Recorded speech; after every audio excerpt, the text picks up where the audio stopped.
गोपीजन वल्लभ गिरिवरधारी।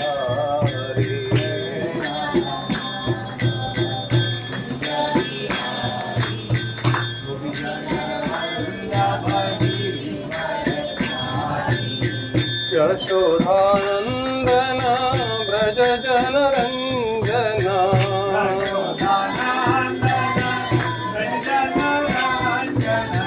यशोधानंदन ब्रज जन रंजन।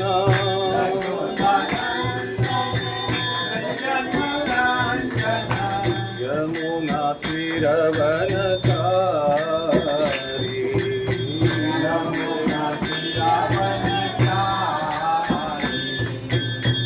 यमुना तीरवनचारी।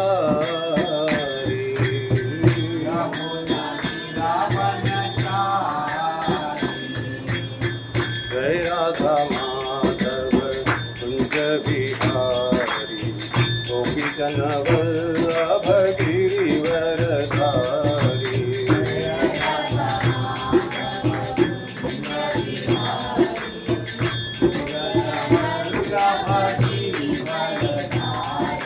जय राधा माधव कुंज बिहारी, गोपीजन वल्लभ गिरिवरधारी।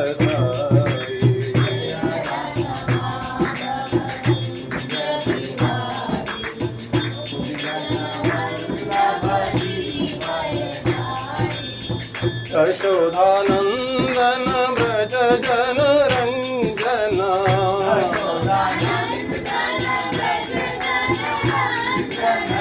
यशोधानंदन ब्रज जन रंजन।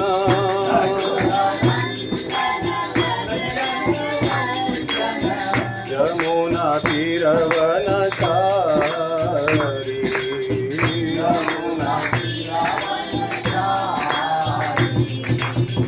यमुना तीरवनचारी।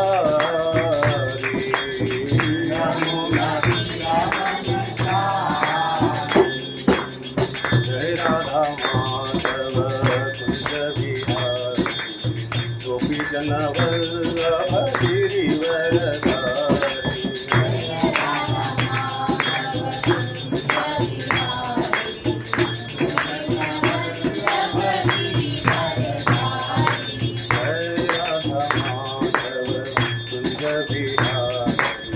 गोपीजन वल्लभ गिरिवरधारी।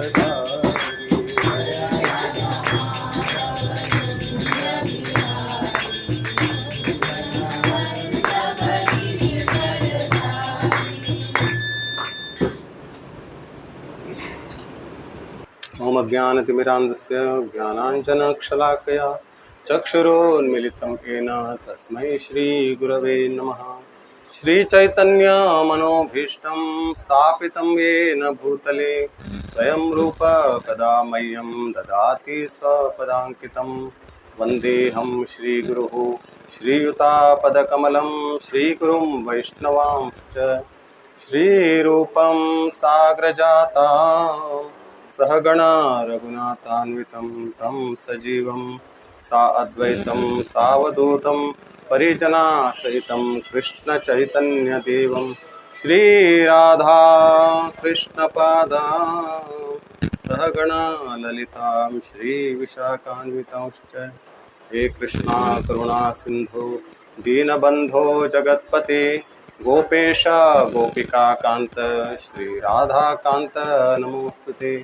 तप्त कांचन गौरांगी श्रीराधे वृंदावनेश्वरी वृषभानुसुते देवी प्रणमामि हरिप्रिये।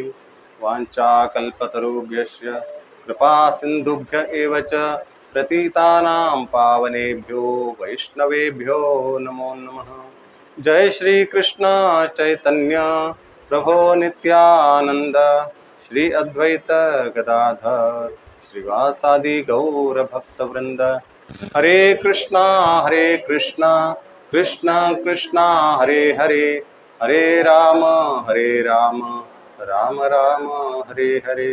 हरे कृष्णा कृष्णा कृष्णा हरे हरे, हरे राम राम राम हरे हरे, हरे कृष्णा कृष्णा कृष्णा हरे हरे, हरे राम राम राम हरे हरे।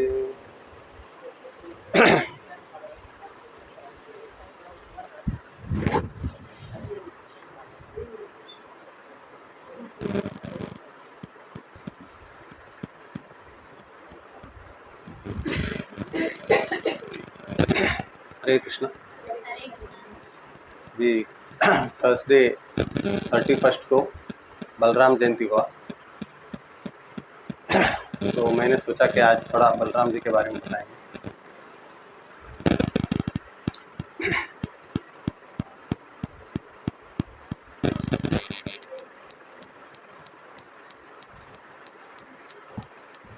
पहले बलराम जी का हम दो स्तुति सुनेंगे जो व्यासदेव जी ने लिखा है। ब्रह्म पुराण करके है, उसमें चैप्टर 57 और श्लोक क्रमांक 22 और 23 में व्यासदेव जी लिखते हैं। आप लोग भी दोहरा सकते हैं। नमस्ते हलद्र ग्राम, नमस्ते मूसलायुध, नमस्ते रेवती कांत, नमस्ते भक्तवत्सल, नमस्ते बलिनाम श्रेष्ठ, नमस्ते धरणीधरा, प्रलंबारे नमस्तेस्तु, त्राहि मां कृष्ण पूर्वजा। नमस्ते हलद्र ग्राम, नमस्ते मूसलायुध, नमस्ते रेवती कांत, नमस्ते भक्तवत्सल, नमस्ते बलिनाम श्रेष्ठ, नमस्ते धरणीधरा, प्रलंबारे नमस्तेस्तु, त्राहि मां कृष्ण पूर्वजा। नमस्ते हलद्र ग्राम, नमस्ते मूसलायुध, नमस्ते रेवती कांत, नमस्ते भक्तवत्सल, नमस्ते बलिनाम श्रेष्ठ, नमस्ते धरणीधरा, प्रलंबारे नमस्तेस्तु, त्राहि मां कृष्ण पूर्वजा। हरे कृष्ण। जब श्लोक को हम लोग 3 बार दोहराते हैं तो याद हो जाता है। श्लोक को अगर किसी को बायहार्ट करना है, याद रखना है, तो कम से कम एक श्लोक को 3 बार बोलना चाहिए और याद रह जाता है। यहाँ पे ब्रह्मा जी बोलते हैं, हे हलधर आपको मेरा नमस्कार है, हे मूसलधारी आपको मेरा नमस्कार है, हे रेवती के प्रिय पति आपको मेरा नमस्कार, और हे भक्तवत्सल आपको मेरा नमस्कार है, हे पराक्रमी श्रेष्ठ आपको मेरा नमस्कार है, हे पृथ्वी के पालनकर्ता, पृथ्वी का धारक आपको मेरा नमस्कार है, हे प्रलंबासुर संहारक आपको मेरा नमस्कार है, कृपा करके मुझे इस भौतिक बंधन से बचाइए। कृष्ण के आप भाई है, बड़े भाई है, कृष्ण पूर्वजा, कृष्ण का पूर्व आए थे, कृष्ण पूर्वजा, बड़े भाई दाऊजी भैया।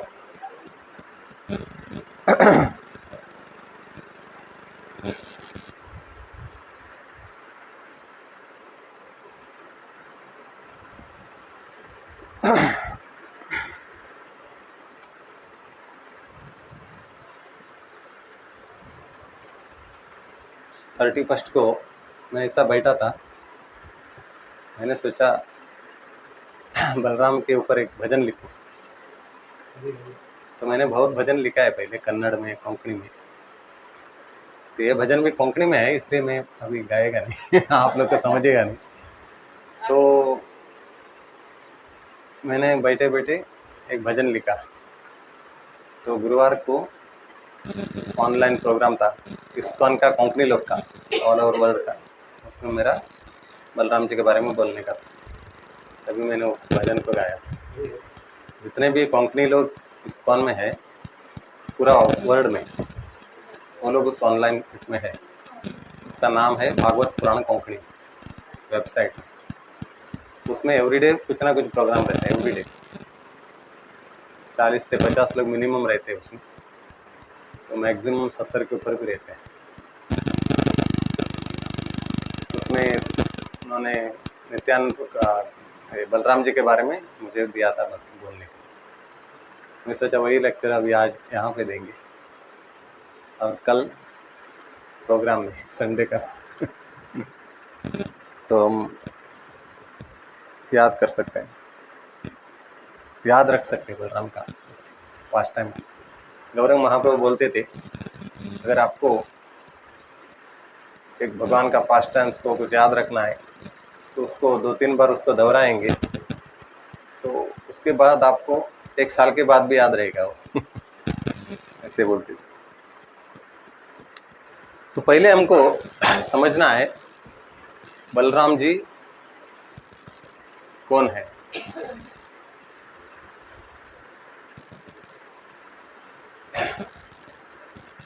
बलराम जी शेषनाग हैं, और बलराम जी को भगवान का छाया भी बोलते हैं। जहाँ जहाँ भगवान अवतार लेके आते हैं वहाँ बलराम जी उनके भाई के रूप में, न तो किसी न किसी रूप में उनका सेवक बन के आते हैं और सेवा करते हैं। अगर हम लोग कृष्ण लीला में हम देखेंगे तो बलराम जी हर एक रस में, कृष्ण लीला में प्रमुख रस 12 रस में प्रमुख 5 रस है, शांत रस, दास्य रस, वात्सल्य रस और माधुर्य रस, सख्य रस। ये 5 रस में बलराम जी कृष्ण का सेवा करते हैं। माधुर्य रस में सेवा करने के लिए गोपी बन के, मंजरी बन के आते हैं, और शांत रस में सेवा करने के लिए मृदंग, करताल, भगवान के लिए जो भी चीज़ है वहाँ पे जो वन बन जाते हैं। और जितने भी भगवान का सेवा में जो भी वस्तु है वो बलराम अपने आप को विस्तार करते हैं। और वैसे साक्य भाव में ग्वाल बाल बन के उनके साथ, वात्सल्य भाव में उनके बड़े भाई के रूप में। तो हम देखते हैं अलग अलग प्रकार से बलराम जी कृष्ण का सेवा करते हैं। ये बलराम जी का नाम बल इसलिए है क्योंकि बलराम जी गुरु तत्व है, और हमें जितने भी बल है, वो बाहुबल हो, ज्ञान बल हो, जो भी बल हमारे अंदर है तो बलराम जी से आता है, हर एक व्यक्ति के अंदर। इसलिए किसी के अंदर जो बल है उसके ऊपर हम जो है ईर्ष्या ये सब नहीं करना चाहिए। बल आता है तो हमें बलराम का याद करना चाहिए, बलराम जी ने इनको बल दिया है। तो इसलिए वो शक्ति जो है वो बलराम जी से आता है, चाहे वो ज्ञान शक्ति हो, भाव शक्ति हो, और जो भी शक्ति हमारे अंदर है वो बलराम जी से आता है। तो हम देखते हैं बलराम जी का एक नाम है संकर्षण। संकर्षण का मतलब है किसी चीज को कोई आकर्षित करता है, किसी चीज में आकर्षण है उसको बोलते हैं संकर्षण। तो यहाँ पे संकर्षण कैसे नाम पड़ता है बलराम जी को? बलराम जी देवकी के गर्भ में आते हैं, लेकिन रोहिणी के गर्भ से उनको आकर्षण होता है। तो रोहिणी कहाँ पे रहती है तभी? रोहिणी जी गोकुल में रहते हैं, क्योंकि कंस जो है बहुत तकलीफ दे रहे थे, इसलिए वसुदेव ने रोहिणी को नंद महाराज के यहाँ पे रखा था। नंद महाराज और वसुदेव जी मित्र थे।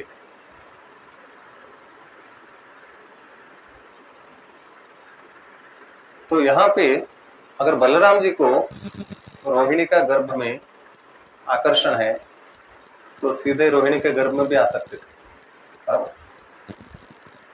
देवकी का गर्भ में आके वहां जाने का क्या जरूरत है? आपके मन में क्या विचार आता है इसके बारे में?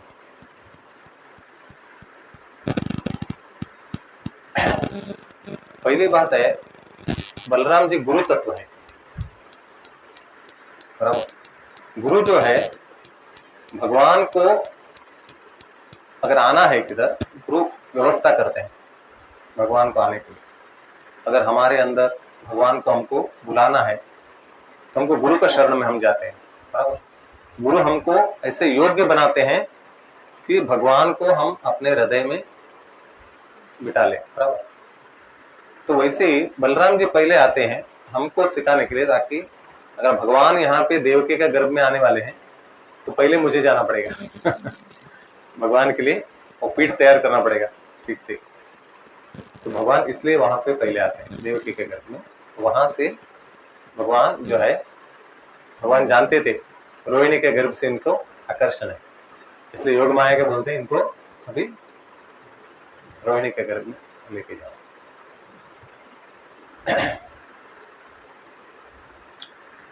तो बलराम जी के बारे में हम लोग अगर कृष्ण लीला में अलग अलग भगवान बलराम जी ने भी लीला किया, जैसे कृष्ण लीला करते हैं। और हर वक्त जो है बलराम जी कृष्ण के साथ नहीं जाते थे गैया चराने के लिए, कभी कभी जाते थे। इसलिए कृष्ण जो है बहुत सारे राक्षसों को मारा कृष्ण ने, और बलराम जी ने बहुत कम लोग को मारा है। जब बलराम रहते थे तो कृष्ण को मारने नहीं देते थे, क्योंकि कृष्ण का देखभाल करने के लिए बलराम जी को भेजा रहता था, बराबर। क्योंकि बड़े भाई थे, तो बड़े भाई तो छोटे भाई को आगे नहीं करेंगे राक्षस को मारने के, पहले वो जाएंगे। तो इसलिए जब बलराम जब जाते हैं, कभी एक हम देखते हैं धेनुकासुर, बराबर। ये धेनुकासुर ऐसे व्यक्ति थे, वो पूरा ताल वन में उन्होंने अपना ये कर लिया था। और ताल वन में ताल फ्रूट्स आता है, उसका वो मदिरा बनाते थे और कंस को लेके जाते थे। और उस एरिया में किसी को आने नहीं देते थे, ग्वाल बाल हो और गाय को भी चरने नहीं देते थे वहां। गैया भी डरती थी वहां जाने की, और जानवर भी डरते थे, क्योंकि वो विशाल काय था उनका। गधे के रूप में आए थे, लेकिन उनका जो काय था विशाल था, क्योंकि वो राक्षस थे। और उनके साथ बहुत सारा संगी थे, अलग अलग प्रकार के उनका कलर था, क्योंकि गधे को हम लोग देखते हैं अलग अलग कलर के नहीं होते, लेकिन कृष्ण बुक में उनका कलर अलग अलग था गधे का, क्योंकि वो लोग राक्षस थे, असली गधे नहीं थे, बराबर। इसके लिए उनका कलर अलग अलग था। तो यहाँ पे ग्वाल बाल बोलते हैं। यहाँ पे एक सुंदर वन है, वो है ताल वन, और वो उसका जो फ्रूट्स है, तो उसका अलग अलग वक्त जो है वो नहीं, कुछ वक्त खा सकते हैं उसको, कुछ वक्त उसको नहीं खा सकते हैं, शाम का टाइम वैसा, लेकिन सुबह पहले का टाइम उसको खाते हैं ताल फ्रूट्स को। तो बहुत ही उसका सुंदर सुगंध आता है, लेकिन ये लोग डरते थे क्योंकि वहां पे धेनुकासुर है। और बलराम जी से और कृष्ण से दोनों से बोलते हैं, ये जो वन में ताल फ्रूट्स है, लेकिन यहाँ पे धेनुकासुर जो है वो किसी को आने नहीं देते हैं। तभी बलराम जी बोलते हैं अच्छा तो हम जाएंगे आज। तो कृष्ण और बलराम जाते हैं और बलराम जी एक एक ताल वृक्ष को पकड़ पकड़ के हिलाने लगते हैं, तो ताल फुट सब गिरता है और जब उस आवाज से धेनु का सुर जाग जाता है और वो अपने संगियों को लेके आते हैं। हम देखते हैं गधे का जो ताकत जो है पीछे का 2 पैर में रहता है। गधा कभी भी किसी को लात मारते हैं तो पीछे का पैर से पहले लात मारते हैं। तो धेनु का सुर आते हैं और पीछे का दोनों पैर से बलराम जी को मारते हैं। पहले बलराम कुछ करते नहीं, दूसरी बार वो मारने आते हैं तो बलराम जी उनका दोनों पैर पकड़ते हैं और घुमा के ऊपर फेंक देते हैं ताल वृक्ष के ऊपर। वहां पे उनका देह त्याग हो जाता है, धेनुकासुर का उद्धार हो जाता है। बराबर, भगवान किसी को मारते हैं तो उसको उनको बोलते हैं उद्धार हो गया। उसके बाद बहुत सारा उनके संगी थे, अलग अलग गधे का रूप में थे, सब लोग आ जाते हैं। सबको कृष्ण और बलराम उनको जैसा खेल जैसा हो गया, वो देर को पकड़ पकड़ के फेंकने लगे। तो ऐसा बता रहे थे शास्त्र में। तो जैसे अलग अलग पेड़ पे जो एक एक राक्षस गिरे थे और उनका अलग अलग कलर था, वो जैसा हम लोग रेनबो देखते हैं बराबर, बारिश का शुरुआत में आता है, तो वैसे सुंदर रेनबो जैसा दिख रहा था। तो यहाँ पे हम देखते हैं धेनुकासुर जो है अपने आप को बहुत बड़ा शक्तिमान समझ रहे थे, बराबर, क्योंकि उन्होंने भगवत गीता कभी पढ़ी नहीं। भगवत गीता में क्या लिखा है? भगवान बोलते हैं जिनके पास बल है वो मेरे से आता है, बराबर, बलम बलवता नाम, बराबर, भगवान बोलते हैं 10वां अध्याय में। जिनके पास भी बल है, बहुत ही बलशाली बोलते हैं, बॉडी बिल्डर लोग सब ऐसा दिखाते हैं, तो वहां वो कहां से आता है? बलराम जी से। तो ये उनको दिखाने का था बलराम जी को, बराबर। इनको अपने बल के ऊपर बहुत घमंड है, इसलिए बहुत आराम से उनका पैर पकड़ के फेंक देते हैं। कृष्ण बलराम छोटे छोटे थे तभी, ऐसे नहीं कि बहुत बड़े थे। कृष्ण यहाँ पे द्वारका में गए थे तो अपना युद्ध चल रहा था हस्तिनापुर का, तभी तो बड़े दिख रहे थे। लेकिन ये वृंदावन का लीला है, ये वृंदावन के लीला में सब छोटे छोटे हैं, 5 साल के, 6 साल के, 7 साल के, उस टाइम से ये सब लीला हो। तो और वहां पे वो प्रलंबासुर और ये धेनुकासुर कितने भी बड़े रहने दो, कृष्ण बलराम अपने आप को बड़े नहीं करते थे साइज में। उतने ही साइज में रहते थे, उतना ही साइज में वो फाइट करते थे, उनको मारते थे। यहाँ पे धेनुकासुर का बल का उनका घमंड था, भगवान उनको शिक्षा देते हैं। और वैसे ही हमको भी शिक्षा देते हैं, जिनके पास भी बल है तो अपने आप को बलवान या घमंड नहीं होना चाहिए, बराबर, अपने। इसलिए प्रहलाद महाराज भी अपने पिता को बोलते हैं, श्रीमद् भागवत में हम देखते हैं प्रहलाद महाराज को बहुत कष्ट देते हैं हिरण्यकशिपु, उनके पिता अपने स्वयं पुत्र को बहुत कष्ट देते हैं, मारने का बहुत प्रयास करते हैं। क्यों मारने का प्रयास करते हैं? क्योंकि वो विष्णु भक्त है, बराबर, और हिरण्यकशिपु विष्णु द्वेषी है, बराबर। विष्णु से बढ़कर मैं हूं, आप विष्णु का पूजा क्यों करते, मेरा पूजा करो, बराबर। अगर नहीं करने की वजह से वो अपने पुत्र को भी मारने के लिए तैयार हो जाते, इतना उनको अपने ऊपर गर्व था। इसलिए हम शास्त्र में गीता में भी देखते हैं, जो भगवान का द्वेष करते हैं वो लोग क्या बोलते हैं? ईश्वरो हम अहम भोगी, बराबर, भगवान बोलते हैं ऐसे लोग, उनका विचार ऐसा रहता है, ईश्वरो हम अहम भोगी, आगे क्या है? बलवान सुखी, मैं ही बलवान हूं, मैं ही भोगता हूं, मैं ही ईश्वर हूं। बाकी कोई ईश्वर नहीं है, ऐसे उनका विचार है। उनको बोलते हैं राक्षसी प्रवृत्ति का लोग है। ये हिरण्यकशिपु थे, मैं ही ईश्वर हूँ, सब लोग मेरा गुणगान करना चाहिए। लेकिन प्रहलाद महाराज उनके घर में ये भक्त थे तो वो कभी उनका गुणगान, उनको आदर देते थे पिता के, बराबर। ये असुर श्रेष्ठ बोलते थे उनसे बात करते रहो, ऐसा नहीं कि पिताजी से कैसे बात नहीं करते थे। असुर श्रेष्ठ उनका श्लोक में देख सकते हैं हम, हर एक श्लोक में पहले असुर श्रेष्ठ बोल के पिता को गौरव दे के बात करते थे। लेकिन आप जो है, आपका विचार जो है ठीक नहीं है, बराबर। तो वो पूछते आपको ये शक्ति आता कहां से? मैंने आपको मारने के बहुत प्रयास किया, फिर भी आपको कुछ, आप उसको कुछ सीरियस नहीं ले रहे हो, बराबर। आप तो आनंद से रह रहे हो, तो इतना प्रयास कर रहा हूं, आप आनंद से रह रहे हो, ये शक्ति आपको आया कहां से? बोलते वही शक्ति जो आपको मिला है बराबर। शक्ति आपको जो आता है, मुझे आता है, सबको शक्ति जो आती है एक ही जगह से आती है, बराबर। वो है बलराम। बल देने वाले भगवान के फर्स्ट एक्सपांशन है, भगवान की शक्ति है। भगवान के पास 3 शक्तियां हैं। कौन से आप जानते हैं? लाधिनी शक्ति, बराबर, और वो 2 हो गया, वो अलग अलग है। और इसमें एक लाधिनी शक्ति, एक सच्चिद आनंदम बोलते हैं, बराबर। सच्चित आनंद भगवान बोलते हैं।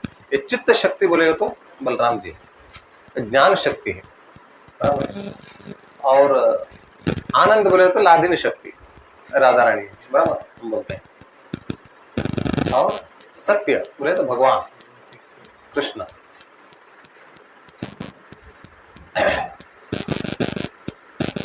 उनको हम सत्य बोलते हैं, बाकी सब मिथ्या है, भगवान से निकलता है, बराबर। वो भगवान में विलीन हो जाता है। लेकिन भगवान सत्य है और किसी से निकलते नहीं है, और कहाँ पे विलीन नहीं होता है, वो कायम रहने वाले, वो सत्य है, बराबर। एक ही चीज सत्य हो, भगवान है, ऐसा बोलते हैं। इसलिए भगवान को सत्य चित्त आनंद बोलते हैं, और हमको भी सच्चित आनंद बोलते हैं, क्योंकि हम भगवान के अंश है। लेकिन हम अपने आप को शरीर से देखते हैं, उसके वजह से हम भगवान से लंबे रहते हैं, नहीं तो हम भगवान के साथ जुड़े हैं, भगवान के हम अंश हैं, उसको बोलते हैं हम आत्मा बोलते हैं, बराबर। तो यहाँ पे प्रहलाद जी बोलते हैं जो शक्ति आपको मिली है, जहां से आपको शक्ति मिलती है वहां से मुझे भी शक्ति मिलती है। आप उसको पहचाना नहीं, मैं तो पहचानता हूं, लेकिन आपको उसका पहचान नहीं। तो फिर भी हिरण्यकशिपु मानते नहीं, क्योंकि इतने द्वेष करते हैं भगवान से, इतने द्वेष करते थे, वो फिर भी मानने के लिए तैयार नहीं। वैसे ऐसे लोगों को भगवान जो है शिक्षा देने के लिए, अलग अलग लीला करने के लिए आते हैं, नहीं तो भगवान को आने का कोई जरूरत नहीं, बराबर। अगर हम लोग देखेंगे, भगवान बोलते हैं परित्राणाय साधूनां विनाशाय च दुष्कृतां धर्म संस्थापन अर्थाय संभवामि युगे युगे। 3 चीज के लिए मैं आता हूँ, बराबर। एक विनाशाय च दुष्कृतां, परित्राणाय साधूनां, साधुओं का रक्षण और दुष्ट लोगों का नाश करने के लिए, और धर्म का स्थापना करने के लिए, 3 चीज के लिए, बराबर। ये 3 चीज के लिए हम लोग अगर देखेंगे, शास्त्र के हिसाब से देखेंगे, तो भगवान का आने का जरूरत नहीं, बराबर। भगवान ने अपना नाम दिया है, बराबर। नाम नामकारी बहुधा निज सर्वशक्ति, भगवान बोलते हैं नाम में मेरा पूरा शक्ति डाल दिया है, बराबर। और कली काले नाम रूपे कृष्ण अवतार, नाम के रूप में मैं ऑलरेडी आया हूं, बराबर। इसलिए भगवान का हम लोग नाम लेते हैं तो वापस भगवान को आने का जरूरत नहीं। भगवान का नाम लेते हैं, नाम में भगवान है, आए हैं ऑलरेडी। तो भक्तों का रक्षण करने वाला क्या है? भगवान का नाम। भगवान को वापस आने का जरूरत नहीं। भगवान ने अपना नाम दे दिया, उसमें पूरा शक्ति डाल दिया है। भगवान का नाम ऑलरेडी है, उसको ले लो, तार जाओ, बराबर, इस भौतिक संसार से, बंधन से। दूसरा है दुष्टों को मारना है। दुष्टों को मारने के लिए भी भगवान को आने की जरूरत नहीं, बराबर। भगवान परमात्मा के रूप में बैठे हैं। कहाँ बैठे हैं? हृदय में। और ज्यादा से ज्यादा लोग मरते कैसे? अटैक आके। बराबर। दुनिया में सबसे ज्यादा लोग मरने वाले कैसे? अटैक आके। और हृदय के बाजू में भगवान बैठे। आप सोच लो कितना टाइम लगता है अटैक लाने के लिए। बराबर। तो भगवान को इधर आके मारने का कोई जरूरत नहीं। ऐसे नहीं तो भी 8 प्रकार के दुख है भौतिक संसार में। उसमें एक दुख है आदि दैविक। बहुत बड़ा तूफान आ गया, बाढ़ आ गई, ये आ गया, बिल्डिंग गिर गया, देखते हैं हम। तो ऐसे भी कुछ कर सकते हैं भगवान, आदि दैविक शक्ति को कुछ बोल के कर दो भाई इसका कल्याण। बहुत हो गया अभी, तांडव नृत्य। तो भगवान वो भी कर सकते हैं, उसके लिए भी भगवान आने का जरूरत नहीं। और तीसरा क्या है? धर्म संस्थापनार्थ है। धर्म संस्थापनार्थ है कौन करते हैं? कौन करते हैं? नहीं, भगवान को आएगा तो भगवान करेंगे, लेकिन भगवान आ नहीं रहा, आने का जरूरत नहीं है, तो कौन करते हैं धर्म का स्थापन? भक्त लोग करते, संत लोग करते हैं। बराबर। अभी प्रभुपाद ने पूरे दुनिया में प्रचार किया, भगवान थोड़े आए थे। बराबर। भगवान ने क्या किया? प्रभुपाद को शक्ति दे दिया, चलो तुम मेरा शुद्ध भक्त हो, सब जगह प्रचार करो। बराबर। और ऐसे ऐसे जगह पे एक व्यक्ति को, एक भक्तों को छोड़ दिया। बराबर। एक को अफ्रीका में, एक को अफ्रीका के जंगल में एक भक्त को छोड़ दिया, चलो वो उधर मिलेंगे आपको। जर्मनी में जाओ, उधर एक मिलेंगे, उधर भी छोड़ा एक को। प्रभुपाद ने सबको, प्रभुपाद मिले, भगवान उनको ऐसे ऐसे लोगों के पास लेके जाते हैं। तो वहां पे पहले से ऑलरेडी भगवान ने छोड़ के रखा था एक एक भक्त को। तू इधर का देख ले जर्मनी का, तो अमेरिका का देख ले, तो रशिया का देख लेना। तो ऐसे ऑलरेडी सब जगह पे एक एक भक्तों को वहां पे ऑलरेडी भगवान व्यवस्था करते हैं। और प्रभुपाद जो है सेनापति भक्त, वो जाके सबसे मिलते हैं और सब लोग मिलके अच्छा सा प्रचार करते हैं। जो हम देखते हैं आज करोड़ों लोग भगवान का नाम ले रहे हैं, भक्त बन रहे हैं। बराबर। तो इसके लिए भगवान को आने की जरूरत नहीं पड़ा, भगवान ने शक्ति दे दी है, हो गए इतने लोग भक्त। फिर भी भगवान आते हैं लीला करने। बराबर। क्यों आते हैं भगवान? तो फिर बराबर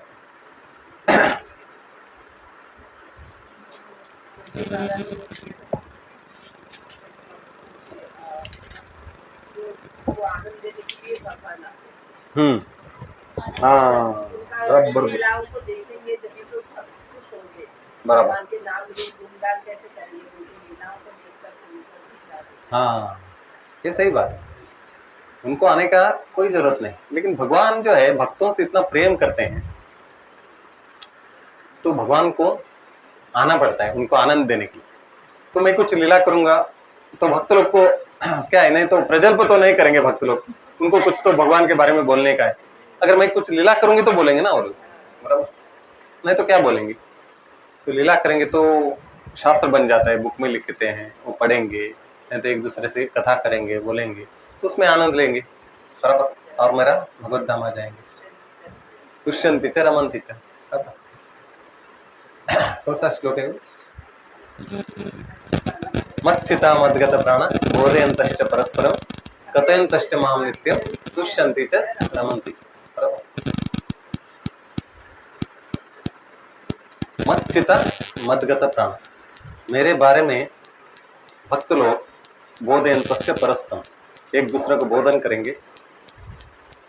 कथयन्तश्च माम नित्यम, मेरे जो कथा है आपस में करते रहेंगे नित्य। तुष्यन्ति च रमन्ति च, उससे क्या होगा? आनंद का अनुभव करेंगे। भक्त लोग को बाकी चीज में आनंद नहीं आता है। वृंदावन में लीलाएं होती है, वो गोपिकाएं उसी का कथा गान करती है ना, हाँ, तो उससे हमारे को सीखते ना। बराबर। भगवान का जो कथा है उसमें भक्त लोग आनंद का अनुभव करते हैं। तो यहाँ पे हम देख सकते हैं कैसे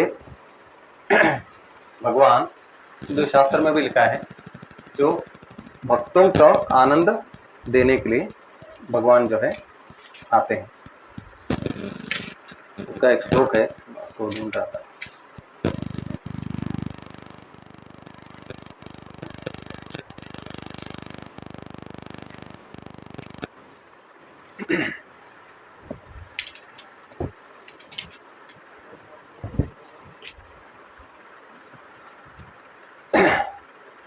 वृंदावन में हम देखते हैं जो प्रभुपाद के बारे में हम लोग देखेंगे, उन्होंने 70 साल में इस्कॉन का स्थापना की। बराबर 70 साल में कोई कुछ करने जाएंगे क्या? बराबर हाँ, 20 साल 25 साल में तो 20-25 साल में थोड़ा एक्टिव रहते, कुछ करने के लिए नहीं रहता है, लेकिन 70 साल में अभी कौन जाएगा अमेरिका? वो भी पहली बार, इंडिया से बाहर कभी गए नहीं थे प्रभुपाद। ऐसे नहीं कि बहुत बार मैं जाके आया हूँ, ऐसा नहीं, पहली बार जा रहे थे, वो भी 70 साल की उम्र में। और यहाँ का जो क्लाइमेट अलग है, वहाँ का क्लाइमेट अलग है। बराबर उम्र के हिसाब से तो क्लाइमेट सूट नहीं होता है, तो इसलिए उनको श्रीमती मुरारजी बोल रही थी आप वहाँ पे मत जाओ, आपकी उम्र के लिए अभी वहाँ पे ठीक नहीं, वहाँ पे बहुत ठंड है, बराबर आप वहाँ पे बहुत मुश्किल हो जाएगा। तो फिर भी उनके पीछे पड़ के एक टिकट उन्होंने ले लिया। बराबर श्रीमती मुरारजी ने उनको दे दिया बाद में लास्ट में। तो 40 रुपये लेके गए थे। बराबर तो इस्कॉन का ऑलमोस्ट 10 साल हो गया था प्रभुपाद का जो लीला समाप्त होने का आया था। उस टाइम कोई पत्रकार तो मिले थे, बोले प्रभुपाद आपने सुना है मैंने आप 40 रुपये लेके आए थे, आपने 40 करोड़ रुपए कमाए हो गया, तो कैसे कमाए?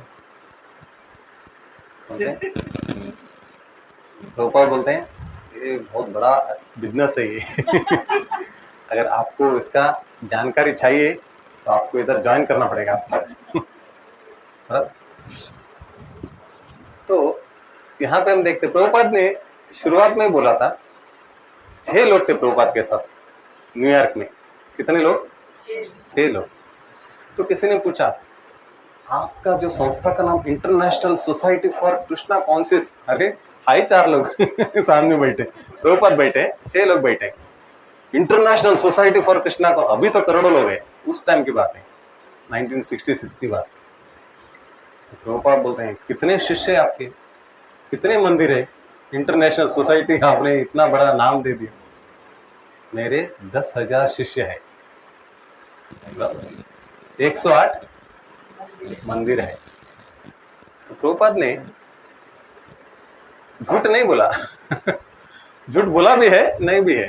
बराबर केवल समय का गैप था। बराबर जब कुरुक्षेत्र में युद्ध चल रहा था सब लोग मर गए थे, जो कृष्ण देख रहे थे, अर्जुन देख रहे थे, इसमें विराट रूप में 11वां अध्याय में सब लोग मरे हैं।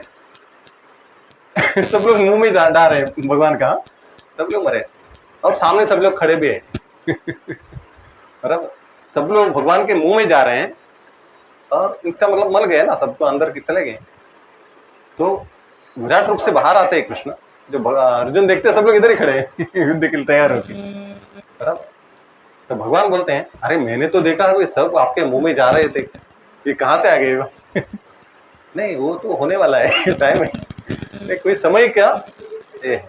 बराबर आपको आगे का समय में दिखाया पहले से ही क्या होने वाला।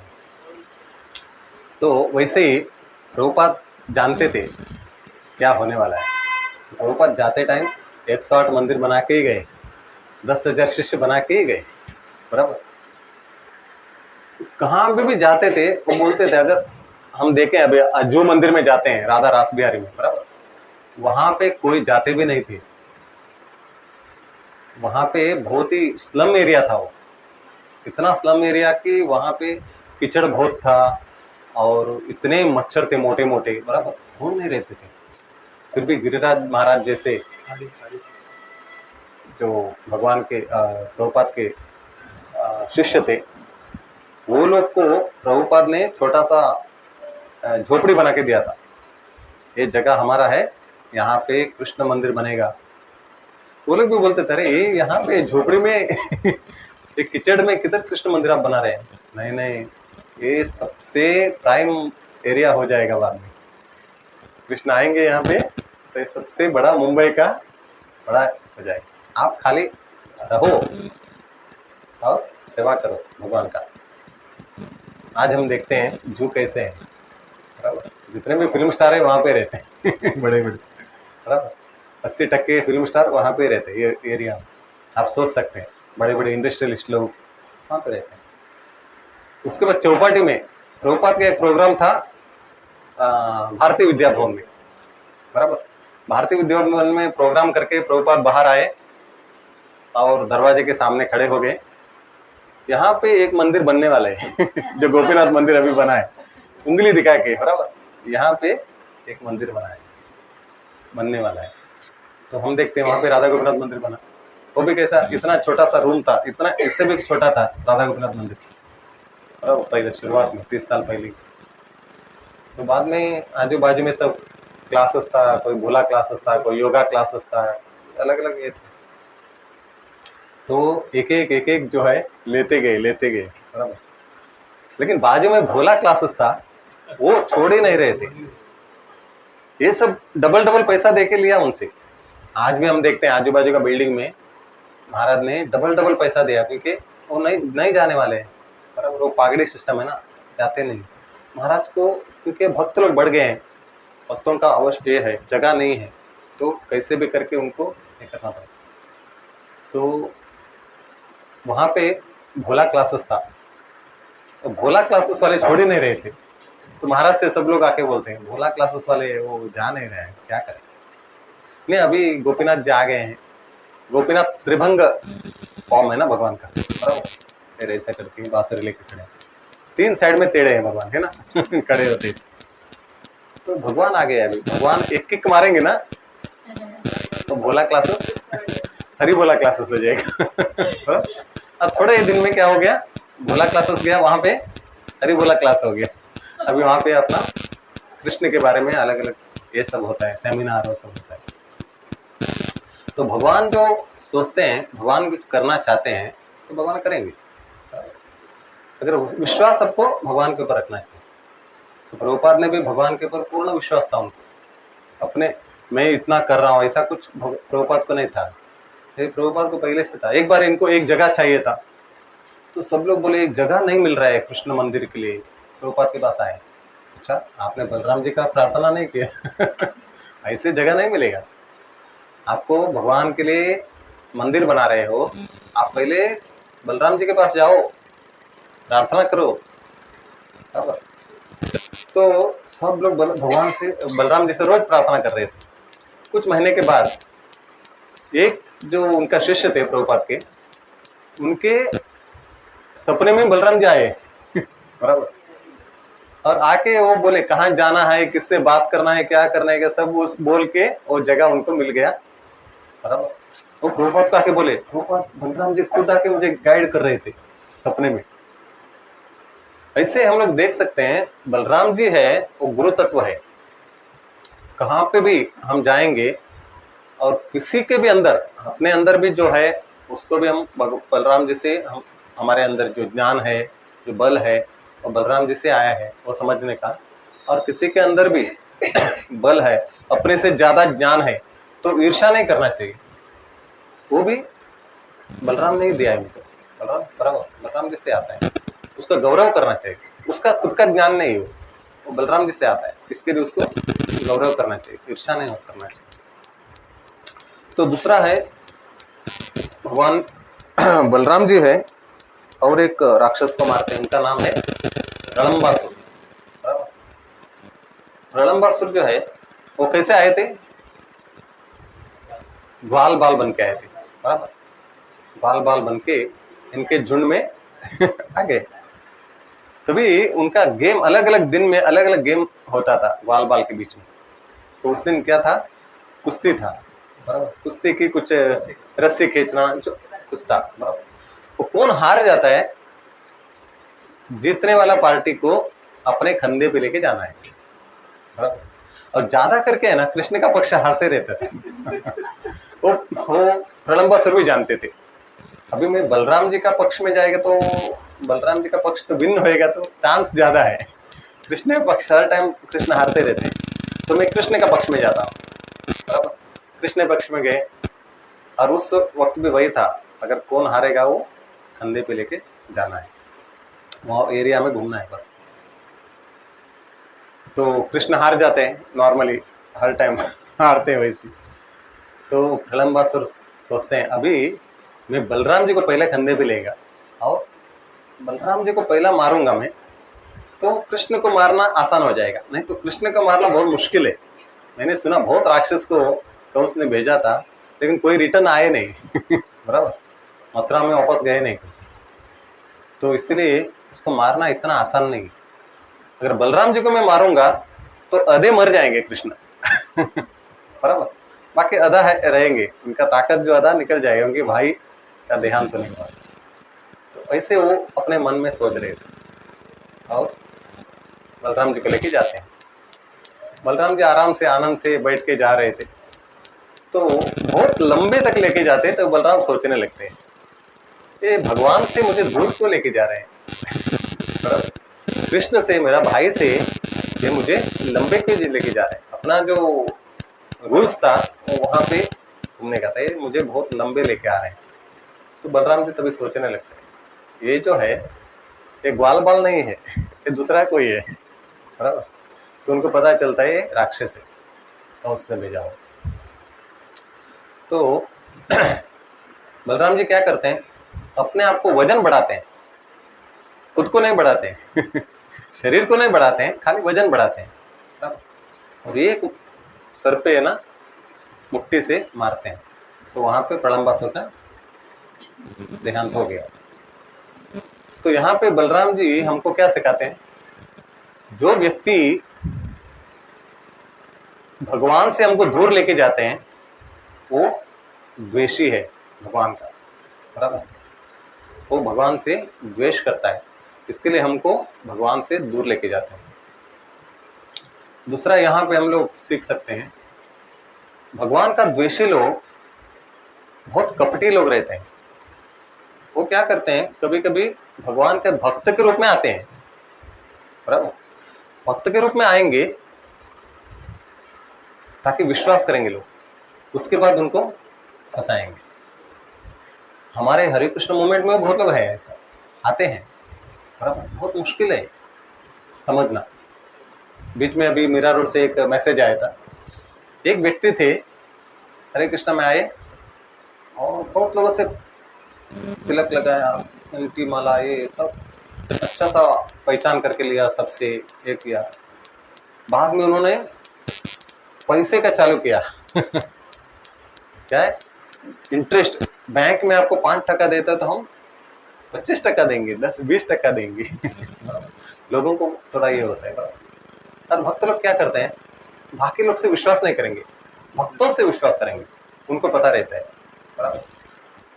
यहाँ पे भी प्रलंबासुर बन के आएगा तो उनको पहले ही पता चलता था, इसके लिए क्या बन के आए, ग्वाल बाल बन के आए, बराबर।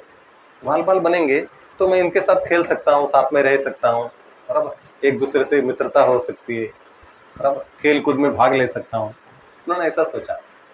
यहाँ पे भी ऐसा ही होता है कभी कभी। इसके लिए बहुत ही पहचानने में हम लोग कभी गलती नहीं करना चाहिए, क्योंकि बहुत टाइम लगता है उसको। एक दूसरे से हम लोग मिलते हैं, तुरंत उनको हम लोग ये नहीं करना चाह रहे भक्त हैं करके हम लोग विश्वास कर लेते हैं, तो बहुत टाइम लगता है। उनसे व्यवहार करते हैं, उनका रहन सहन कैसा है, ये है, करते करते टाइम लगता है, सालों साल लग जाते हैं। एकदम कभी किसी से विश्वास नहीं करना चाहिए। वो क्या क्या पैसा लेके चले गए सब लोग का और सब लोग बाद में फोटो डालना चालू किया, बराबर, ये प्रभु जी ने ऐसा किया वैसा। तो गलती किसका है, हमारा है, बराबर। हमने ये प्रलंबासुर का स्टोरी बराबर पढ़ा नहीं था, बराबर। हम लोग पढ़ना है और उसको समझना है, उसके बाद जो भी करना है वो करना है। ये सिखाते हैं हमको बलराम जी, हमको सिखाते हैं। ये कोई भी व्यक्ति हमको भगवान से दूर लेके जाना चाहता है, ऐसे लोगों का पास मत जाओ, कोई भी हो। इसके लिए रूप गोस्वामी बोलते हैं, अनुकूलस्य संकल्पो प्रतिकूलस्य वर्जनम। अगर भगवान के भक्ति के लिए जो भी है, हमारा मित्र हो, कोई भी हो, अगर कोई हमको सलाह देता है, कुछ करते हैं, तो भगवान का भक्ति के लिए अनुकूल है उसको स्वीकार करो। अगर वो भगवान का भक्ति के लिए प्रतिकूल है उसको स्वीकार करो मत, और वो आपके हितैषी नहीं है, बराबर। आपका हितैषी नहीं है, क्योंकि अगर हितैषी होता तो आपको भगवान का भक्ति में आगे बढ़ने के लिए प्रोत्साहित करता है। बराबर, सिंपल चीज़ है। बराबर, कभी कभी लोग बोलते हैं अरे क्या है, ये उम्र है क्या तुम्हारा भक्ति करने का, अभी नाम लेने का, इसे आपको बोलते हैं तो समझ जाने का, इनसे थोड़ा बात करने का हाय हेलो चलेगा, लेकिन दूर रहना चाहिए, मन से दूर रहना चाहिए। बराबर, तो ये सब जो है यहाँ पे हमको बलराम जी सिखाते हैं। और तीसरे जो है ज्ञान की बात आती है। बराबर, हम कुछ ज्ञान जो प्रवचन देते हैं, नहीं तो किसी से हम लोग बात करते हैं, और स्कूल में, कॉलेज में, और आध्यात्मिक लोग इसमें किधर भी जो भी ज्ञान हमको मिलता है बलराम जी से मिलता है। उससे हमको बहुत बड़े हम लोग ज्ञानी है, उसको अहंकार होने का जरूरत नहीं। यहाँ पे रोमहर्षण सुत का लीला में बलराम जी हमको सिखाते हैं। तो रोमहर्षण सुत जो है वो बहुत बड़े भक्तों का गैदरिंग था, वहां पे वो प्रवचन देने के लिए बैठे थे श्रीमद् भागवतम का। तभी बलराम जी वहां आते हैं, जितने भी ऋषि मुनि सब बैठे थे सब लोग खड़े हो जाते हैं और बलराम जी को रिसीव करते हैं। बराबर, लेकिन रोमहर्षण सुत अपने व्यासासन से उठते नहीं। तो एक दृष्टि से शास्त्र में ऐसे भी है, कोई भी व्यासासन में बैठे हैं, अगर कोई आते हैं उनके लिए उठने का जरूरत नहीं है उनको। बराबर, तो बाकी लोग उठ के उनको स्वागत कर सकते हैं, बिठा सकते हैं। तो व्यासासन में बैठ के जो प्रवचन दे रहे हैं उनको उठने का, बार बार उठने का जरूरत नहीं, क्योंकि कथा चल रही है भगवान के बारे में। बार बार उठने का, नमस्कार करने का जरूरत नहीं है, उससे कथा का विघ्न हो जाता है। लेकिन यहाँ पे कौन आ रहे हैं? स्वयं भगवान ही आ रहे हैं। बराबर, स्वयं भगवान ही आ रहे हैं, तो उनको वो सब रूल्स को साइड में रखना पड़ता है कभी कभी। आप लोग ने एक कथा सुनी होगी कृष्ण कथा में, तो ब्राह्मण लोग बहुत भोग बना के रखा था कृष्ण के यज्ञ के लिए, भगवान के यज्ञ के लिए, विष्णु का। और यहाँ पे कृष्ण और बलराम जी बाल बाल के साथ खेल रहे थे वन में। बाल बाल बोलते बहुत भूख लगी हमको। तो अच्छा, तो यहाँ पे नजदीक जो है एक ब्राह्मण लोग जो है कुछ यज्ञ के लिए तैयारी किया है, बहुत सारा भोजन बनाया है, आप जाके लेके आओ। बराबर, तो लोग जाते हैं, तो वहां पे उनको ब्राह्मण लोग भोजन नहीं देते हैं। अरे उसको पूजा करने का है, भोग लगाना है। तो कृष्ण बलराम जी का नाम भी बोलते हो फिर भी वो भोग नहीं दे रहे, अभी तक भोग नहीं लगाया है, यज्ञ हुआ नहीं अभी तक, उसके बाद हम दे देंगे।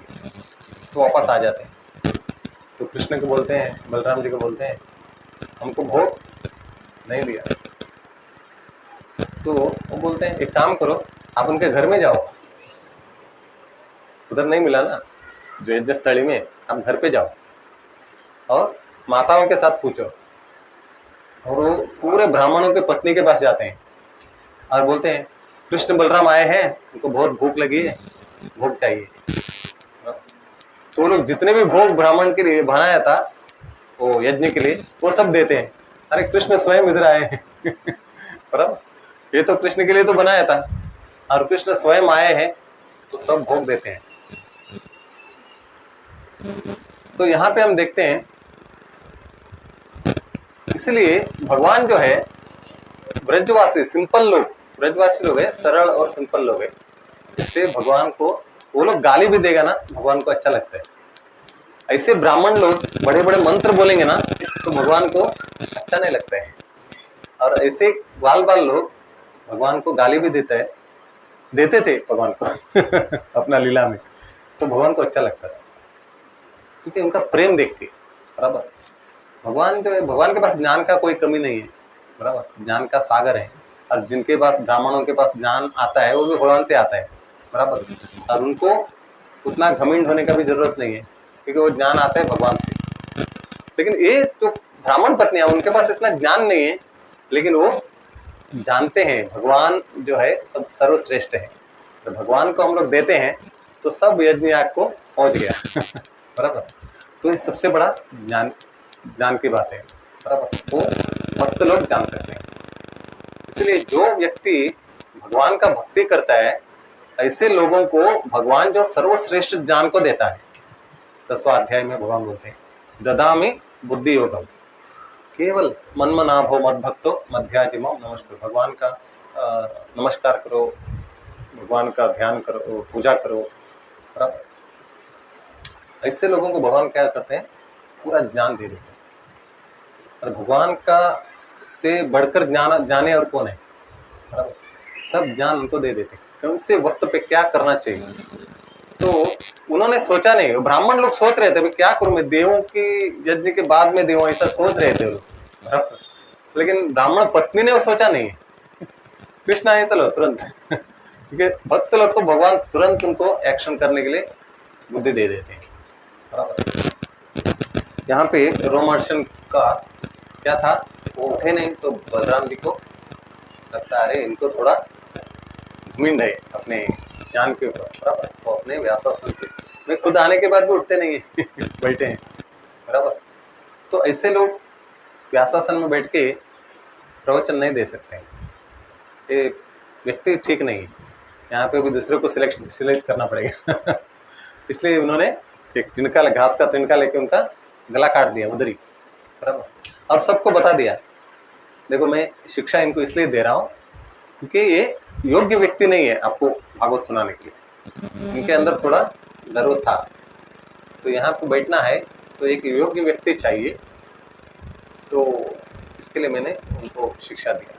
ये बलराम जो है अपने हर एक, भगवान कृष्ण हो, बलराम जी हो, तो लीला इसलिए करते, लीला जो करके भक्तों को आनंद भी देते हैं, साथ साथ में बहुत बड़ा शिक्षा देते हैं। बराबर। उसमें बहुत सारा चीज़ हमको सीखने को मिलता है। हम लोग कथा पढ़ते हैं, लीला पढ़ते हैं, तो हमारे लिए क्या है उसमें वो भी सब देखना चाहिए। लीलाओं को पढ़ना है, आनंद तो लेना ही है, उसके साथ हमारे लिए क्या है, उस लीला में भगवान हमको क्या बोलना चाहते हैं, हमको क्या सिखाना चाहते हैं, उस चीज़ को भी हमको ध्यान से पढ़ना चाहिए और वो अपने जीवन में उसको उतारना है। हाँ, भगवान ने ये लीला में भगवान मुझे ये समझाना चाहते हैं, चलो मेरा अंदर वो है कि नहीं, मुझे उसको लेना है। बराबर। वो हर एक लीला में हम पढ़ते पढ़ते केवल स्टोरी जैसा पढ़ते नहीं जाने का, वो बच्चे लोग करते हैं। बच्चे लोग को क्या है, वो अच्छा लगता है उनको, कृष्ण ने प्रलंबासुर को मारा, वो नाचेंगे हाथ। बराबर। लेकिन हम जो पढ़ते हैं तो उसमें हमारे लिए क्या शिक्षा है, क्योंकि जैसे हम बड़े होते जाते हैं तो हमारा बुद्धि भी बढ़ती है। बराबर। हम बुद्धि बढ़ती है तो हमारा विचार भी बढ़ता है। तो हम लोग केवल बच्चों को जैसे केवल कथा ही पढ़ेंगे, स्टोरी पढ़ेंगे तो ये नहीं, उसमें आनंद नहीं आता है। उसमें क्या सिखाते हैं वो भी पढ़ना चाहिए। उससे अच्छा, उससे क्या होता है, हमारे जीवन में हम लोग चेंजेस कर सकते हैं और भक्ति में प्रगति कर सकते हैं। हरे कृष्णा। किसी का कुछ प्रश्न है? प्रश्न है?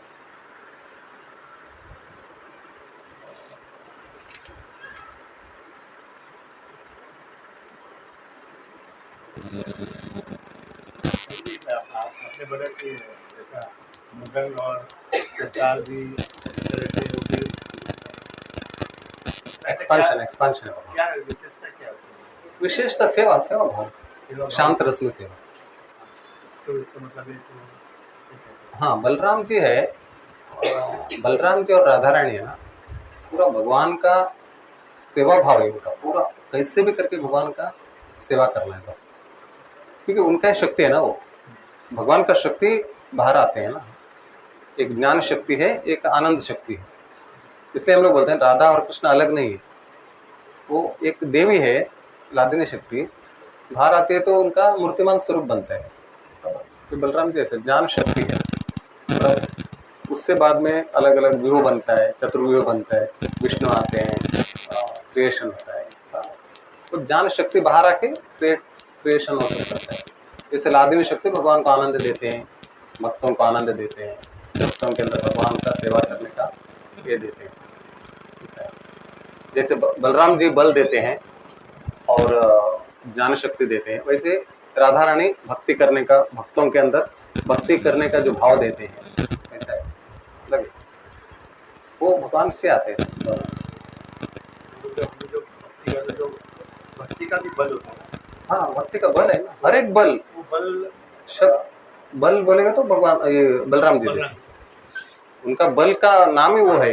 हर एक बल जो है, हर एक प्रकार का बल है, शक्ति वाला बल भी आप वो गुरु तत्व है ना। अभी हमको गुरु हमें बल देते हैं बराबर, भक्ति करने के लिए, भगवान को समझने के लिए। वो गुरु तत्व जो है वो बलराम जी से आता है। जितने भी गुरु है पूरे दुनिया में, उनके सबसे आदि गुरु जो है वो बलराम जी है, वहां से गुरु तत्व निकलता है। हरे कृष्ण।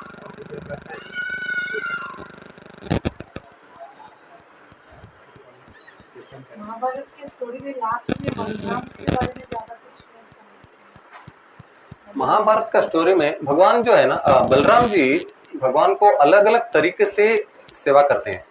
कुरुक्षेत्र में गए वो नहीं, वो तीर्थ यात्रा में चले जाते हैं, उनको देखने का नहीं था, युद्ध देखने का नहीं था, क्योंकि अपने घर में घर के लोग ही युद्ध कर रहे हैं, बोलते मैं नहीं रहूंगा इसमें। हाँ, और उनका दूसरा भी एक स्टोरी है उसके साथ साथ, एक वो गाय का ये करते हैं बराबर। भगवान ने एक लीला किया था ताकि बलराम जी इधर रहेगा तो गड़बड़ हो जाएगा, इसको कैसे भी करके बाहर करना है युद्ध के टाइम पे, क्योंकि बलराम जी हर वक्त कौरव के साइड में रहते थे, वो भी भगवान को आनंद देने के लिए। देखिए हम देखते हैं भीम से भी अच्छा गधा का ये जो है शिक्षा जो है दुर्योधन के किसने दिया? बलराम ने दिया। उसका भी कारण है, हम लोग को भारी रूप से दिखता है बलराम जी ने दुर्योधन को क्यों शिक्षा दिया, ऐसा हम विचार कर सकते हैं, लेकिन वो जो है कृष्ण को आनंद देने के लिए। अगर समझो एक क्या बोलते हैं शक्तिमान एक व्यक्ति है, उसके सामने एक छोटा सा एक व्यक्ति आके युद्ध करने के लिए खड़े हैं, तो कृष्ण क्या आनंद लेंगे उसमें, बराबर। एक भीम का जो है 10,000 हाथी का ये है, उसके सामने एक हाथी का बल वाला कोई आके खड़ा है, तो उसमें मजा आता है क्या? उसमें दोनों का युद्ध में मजा नहीं आता। वो हर एक दृष्टि से कृष्ण को आनंद कैसे दे वो सोचते हैं, वो ऐसे व्यक्ति बनाते हैं, भीम से भी बड़े पराक्रमी इसको बनाते हैं दुर्योधन को, तभी मजा आएगा कृष्ण को।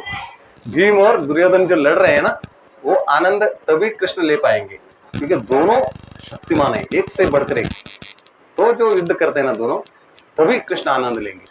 इसके लिए जान पुष्कर उनको सिखाते हैं। हर एक जो लीला है बलराम जी है ना, हर एक दृष्टि से कैसे भगवान को, जैसे ये है कौन है, भीष्म पितामह, कितने महान भक्त थे, फिर भी उन्होंने कौरव के पास पक्ष लिया, लेकिन कृष्ण के शुद्ध भक्त थे। अलग अलग प्रकार से रस में बहुत सारे रस है, हम लोग खाली 5 रस जो है मेन रस है उसके बारे में हम लोग चर्चा करते हैं, लेकिन बहुत रस है उसमें, अलग अलग प्रकार से भगवान को आनंद देना का प्रयास करते हैं। उस अलग अलग प्रकार का रस में ऐसे भी अलग अलग प्रकार है, भयानक रस रहता है विभत्स रस रहता है, बराबर, हाँ, रौरव रौद्र रस, बराबर, कैसे कैसे रस है, तो हमको समझ में नहीं आता है वो इसलिए भगवान कुछ भी जो भगवान के भक्त लीला करते हैं ना, उसमें उसके पीछे कुछ कारण देते हैं।